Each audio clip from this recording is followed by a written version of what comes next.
നമ്മുടെ ലാലേട്ടൻ മമ്മൂക്ക എന്നിവരൊന്നിച്ച് അഭിനയിച്ച പാട്രിയോട്ട് എന്ന സിനിമയുടെ 8 ദിവസത്തെ world wide box office collection പരിശോധിക്കാം. സിനിമ എന്തായാലും ലാലേട്ടന് വരെ പേരുദോഷം കേൾപ്പിക്കാനുള്ള ഒരു പടമായി മാറുകയാണ് നമ്മുടെ പാട്രിയോട്ട് എന്ന സിനിമ. എന്തായാലും പടം ഓൾമോസ്റ്റ് ദുരന്തമാകാനുള്ള ചാൻസ് ആണ് കാണാൻ സാധിക്കുന്നത്. പടത്തിന്റെ കളക്ഷൻ കാണുമ്പോൾ അത് വ്യക്തമാകുന്നുണ്ട്. എന്തായാലും പടം കണ്ടവരെന്തായാലും മറക്കാതെ പടത്തിന്റെ അഭിപ്രായം കൺഫ്യൂസ് ചെയ്യപ്പെടുക. പടത്തിന്റെ 8 ദിവസത്തെ വേൾഡ് വൈഡ് ബോക്സ് ഓഫീസ് പരിശോധിക്കാം നമുക്ക്. സിനിമയ്ക്ക് വെള്ളിയാഴ്ച ആയിട്ട് പോലും നല്ലൊരു കളക്ഷൻ കാണാൻ സാധിക്കുന്നില്ല നമ്മുടെ കേരള ബോക്സ് ഓഫീസിൽ. സിനിമയ്ക്ക് ആദ്യ ദിവസം കേരളത്തില് ഈ ആഴ്ച തുടങ്ങുമ്പോൾ തന്നെ ഓൾമോസ്റ്റ് 1 കോടിയിലായിരുന്നു സ്റ്റാർട്ട് ആയത്. പിന്നെ സിനിമയുടെ കളക്ഷൻ 1 കോടിയുടെ താഴെ വന്ന് മിനിഞ്ഞാന്ന് സിനിമയ്ക്ക് 90 ലക്ഷത്തിനടുത്താണ് അപ്രോക്സിമേറ്റ് കളക്ഷൻ കാണാൻ സാധിച്ചത്. ഇന്ന് നോക്കുമ്പോൾ ഓൾമോസ്റ്റ് 75 ലക്ഷമായി ചുരുങ്ങിയിരിക്കുകയാണ് നമ്മുടെ കേരള ബോക്സ് ഓഫീസിൽ സിനിമയുടെ കളക്ഷൻ വെള്ളിയാഴ്ച ആയിട്ട് പോലും. എന്തായാലും വീക്കെൻഡിലും സിനിമ മോശമായ ഒരു പ്രകടനമാണ് കാണാൻ സാധിക്കുന്നത്. ശനിയാഴ്ച ഞായറാഴ്ച ഒക്കെ ഇനി എന്തായാലും നിർണായകം തന്നെയാണ്. കാരണം നല്ലൊരു വീക്കെൻഡ് ആയിട്ട് സിനിമയ്ക്ക് കളക്ഷൻ കയറിയിട്ടില്ലെങ്കിൽ എന്തായാലും പടം ഓൾമോസ്റ്റ് ഫ്ലോപ്പ് എന്നല്ല പറയേണ്ടി വരിക, ഡിസാസ്റ്റർ കളക്ഷനിലോട്ട് പോകുകയാണെന്ന് ഉറപ്പിച്ച് പറയേണ്ടി വരും. കാരണം കേരളത്തിൽ പോലും സിനിമയ്ക്ക് നല്ലൊരു ഗ്രോസ് കാണാൻ സാധിക്കുന്നില്ല. എന്തായാലും പടം എന്തായാലും ഓൾമോസ്റ്റ് ഡിസാസ്റ്റർ ആവാനുള്ള ചാൻസ് ആണ് കാണുന്നത്. ഈ ഓവർസീസിലും സിനിമയുടെ കളക്ഷൻ കുറഞ്ഞു വരികയാണ് വേൾഡ് വൈഡ്. സിനിമയുടെ കളക്ഷൻ പരിശോധിക്കുകയാണെങ്കിൽ സിനിമയുടെ കേരളത്തിലെ സിനിമയ്ക്ക് ടോട്ടൽ 8 ദിവസം കൊണ്ട് ഇപ്പൊ നിലവിൽ 25,20,00,000 ഇനി സിനിമയിലെ ഷെയർ കളക്ഷൻ പരിശോധിക്കാൻ നമുക്ക് നമ്മുടെ കേരള ബോക്സ് ഓഫീസിൽ 11,02,00,000 പടത്തിന്റെ ഷെയർ കളക്ഷൻ കാണാൻ സാധിക്കും നമ്മുടെ പാട്രിയോട്ട് എന്ന സിനിമയ്ക്ക്. എന്തായാലും സിനിമേന്റെ ഓവർസീസ് പരിശോധിക്കാൻ നമുക്ക്. ഓവർസീസിലെ സിനിമയ്ക്ക് ഓൾമോസ്റ്റ് 41,25,00,000 കളക്ഷൻ കാണാൻ സാധിക്കുന്നത്. കഴിഞ്ഞ ഒരു 2-3-4 ദിവസമായിട്ട് ഞാൻ ഈ 40 കോടിനടുത്ത് തന്നെയായിട്ടാണ് പറഞ്ഞുകൊണ്ടിരിക്കുന്നത്. ഒരു മാറ്റവും കാണാൻ സാധിക്കുന്നില്ല എന്നാണ് ഏറ്റവും വലിയ സത്യം.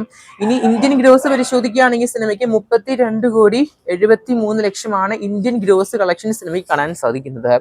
അങ്ങനെ ടോട്ടൽ വേൾഡ് വൈഡും ഓൾമോസ്റ്റ് ഈ ഒരാഴ്ചയായിട്ട് ഞാൻ 70 കോടിനടുത്താണ് ഇങ്ങനെ പറഞ്ഞു പോകുന്നത്. 70 കോടി ഒരു 80 കോടിന്റെ അടുത്തൊന്നും കാണാൻ പറ്റുമെന്ന് എനിക്ക് തോന്നുന്നില്ല ഈ ആഴ്ച അവസാനിക്കുന്നവരെ. എന്തായാലും 73,98,00,000 സിനിമേന്റെ 8 ദിവസത്തെ വേൾഡ് വൈഡ് ബോക്സ് ഓഫീസ്.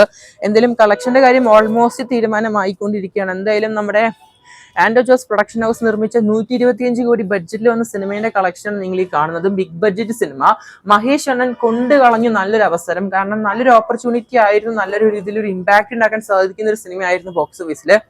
എന്തായാലും നല്ലൊരു അവസരം കൊണ്ടു കളഞ്ഞു എന്ന് ഞാൻ പറയത്തുള്ളൂ. ഈവൻ ലാലേട്ടിന് വരെ ഒരു പേരുദോഷമാണെന്ന് വേണമെങ്കിൽ പറയേണ്ടി വരും. കാരണം ലാലേട്ടിന് തന്നെ ഏറ്റവും ഹയസ്റ്റ് ടോപ്പ് ഗ്രോസിംഗ് സിനിമകളുടെ 5ന്റെ അടുത്ത് പോലും എത്തുന്നില്ല, അല്ലെങ്കിൽ 5 സിനിമകളുടെ അടുത്ത് പോലും എത്തുന്നില്ല നമ്മുടെ പാട്രിയോട്ട് എന്ന സിനിമയുടെ 8 ദിവസത്തെ കളക്ഷന്. ഈവൻ ഞാൻ ആ ലിസ്റ്റ് ഒന്ന് വായിക്കാം. ഒന്ന് എമ്പുരാൻ സിനിമയാണ്, എമ്പുരാന്റെ അടുത്തൊന്നും എത്തണമെന്ന് ഞാൻ പറയുന്നില്ല. ഈവൻ തുടരും, പുലിമുരുകൻ, ലൂസിഫർ, അറ്റ്ലീസ്റ്റ് 5ാം സ്ഥാനമായ 7 സിനിമേന്റെ ഫൈനൽ കളക്ഷനെങ്കിലും തകർക്കാമായിരുന്നു നമ്മുടെ പാട്രിയോട്ട് എന്ന സിനിമയ്ക്ക് നിലവിൽ 8 ദിവസം കൊണ്ടൊക്കെ. ഓൾമോസ്റ്റ് നേരെന്ന് പറഞ്ഞ സിനിമ 85,24,00,000 ടോട്ടൽ കളക്ഷൻ കാണാൻ സാധിക്കുന്നത്. ലാലേട്ടന്റെ തന്നെ ഹയസ്റ്റ് ഗ്രോസിങ്. ആ ഒരു കളക്ഷൻ പോലും നമ്മുടെ പാട്രിയോട്ട് സിനിമയ്ക്ക് കാണാൻ സാധിക്കുന്നില്ല. അതും ലാലേട്ടൻ സിനിമയിൽ ഒരു നല്ലൊരു കേമിയോ റോൾ ഉണ്ടായിട്ട് പോലും. എന്തായാലും കാത്തിരിക്കുന്ന ചെയ്യേണ്ടി വരും നമുക്ക് പാട്രിയോട്ട് എന്ന സിനിമയുടെ ബോക്സ് ഓഫീസ് കളക്ഷൻ റിപ്പോർട്ടുകൾക്കായിട്ട് വരും ദിവസങ്ങളിൽ. സിനിമ കണ്ടവരെന്തായാലും മറക്കാതെ പടത്തിന്റെ അഭിപ്രായം കൺഫ്യൂസ് ചെയ്യപ്പെടുക. എന്തായാലും പടത്തിന് ആകെ ആശ്രയമായിട്ട് ബിസിനസ് ആയിട്ട് ഓൾമോസ്റ്റ് 40 അല്ലെങ്കിൽ 41 കോടിനടുത്ത് Z5ന്റെ കൂടെ സിനിമേന്റെ OTT റൈറ്റ്സും സാറ്റലൈറ്റും പല ഭാഷകൾക്ക് വിറ്റുപോയിട്ടുണ്ട്.